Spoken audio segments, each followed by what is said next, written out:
चौकी है और यहां से नेपाल की सीमा शुरू हो जाती है। दरअसल मैला नाला एक नदी का नाम है। बरसात के दिनों में नदी में उफान आ जाता है और पुल के बगैर जवान उस पार जाते हैं। कैसे, आइए आपको दिखाते हैं। कहते हैं जिंदगी में चुनौतियां कुछ कम नहीं है।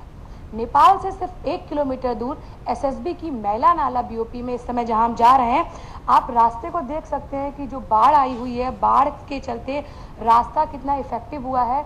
ट्रैक्टर भी हमारा इस रास्ते से गुजर नहीं पा रहा था, क्योंकि ये एक ऑप्शनल हम कह सकते हैं रास्ता है जो थोड़ा सा इस समय सही कंडीशन में है, तो उस रास्ते से हम होके गुजर रहे हैं। और अभी हमारी जो पूरी टीम है हमारे साथ में एसएसबी की, वो जो मैला नाला जो बीओपी है वहां पर जाएगी और क्या हालात हैं वहां के, किस तरह से जो एसएसबी के जवान वहां पे तैनात हैं।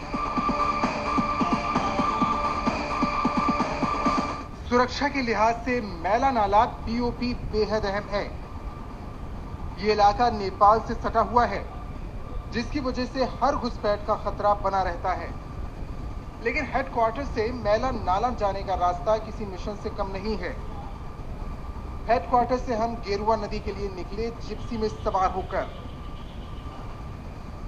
जवानों के साथ हमने गेरुआ नदी को स्पीड बोट से पार किया। असली चुनौती गेरुआ नदी को पार करने पर होती है।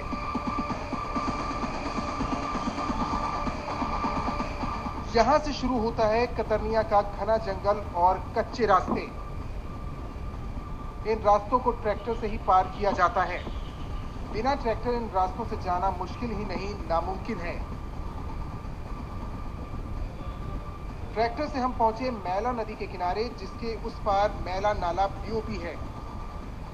जबकि बरसात के दिनों में हमें काफ़ी कठिनाइयों का सामना करना पड़ता है। जैसा कि आप अभी देख रहे हैं यहाँ पर कि ये मैला नाला नदी है, जो कि बरसात के दिनों में मतलब ये पूरी तरीके से भर जाती है। और आप एक पुलिया देख रहे हैं जो कि फॉरेस्ट वालों का बनाया हुआ था, और पानी का लेवल इतना ज़्यादा बढ़ जाता है कि मतलब ये ऊपर तक पानी आ जाता है और हमारा कंपनी में मतलब पानी आ जाता है। और ये जो पुलिया देख रहे हैं लकड़ी का बना हुआ, ये पानी का तेज बहाव आया और ये पुलिया को बहा ले गया।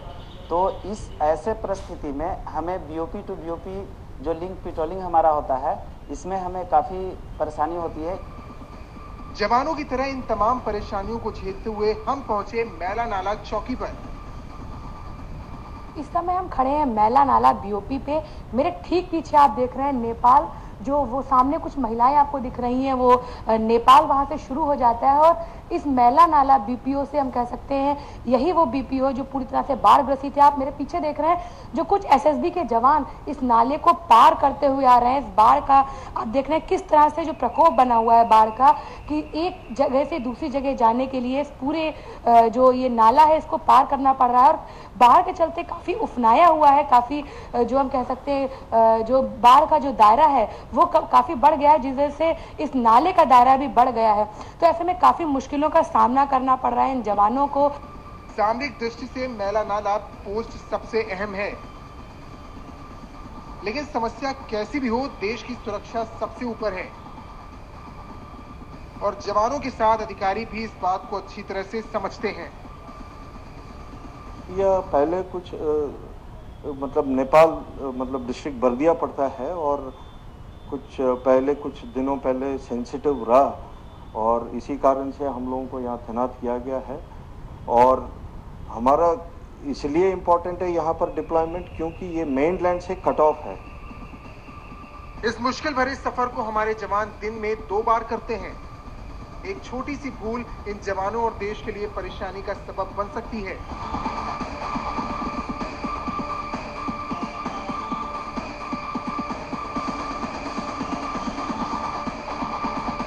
सुरक्षा के लिहाज से इलाका कितना अहम है, इसका अंदाजा इसी बात से लगाया जा सकता है कि यहाँ 5 बीओपी हैं,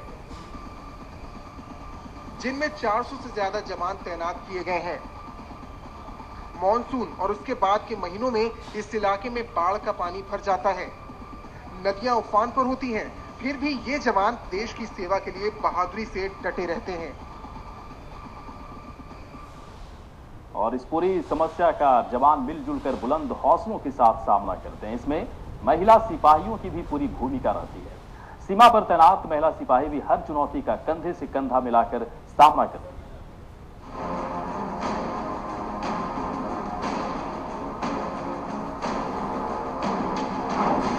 सीमा सुरक्षा में महिला सिपाही भी जज्बे के साथ देश की सेवा में जुटी हैं।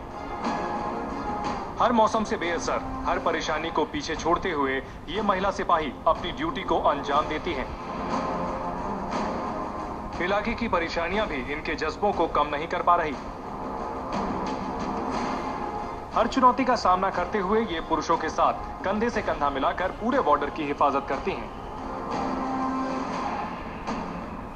जब बारिश होती है तो आती ही आती है यहाँ पे, और उसका हम लोग डट के मुकाबला करते हैं। यहाँ पे हम लोग जेंट्स पुरुष दोनों रह रहे हैं, पर हमारा ये मानना है कि यहाँ पे हमको कोई फ़र्क नज़र नहीं आता कि हम जेंट्स हैं यहाँ पे या पुरुष हैं।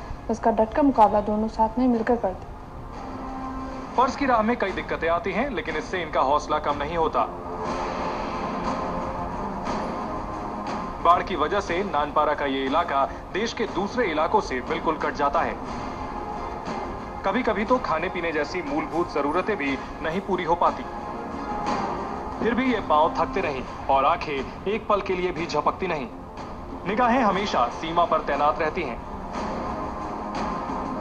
हर जगह कठिनाई होती है, और फिर इस बीओपी की बात है तो कठिनाई तो यहाँ हमेशा हर मौसम में होती है।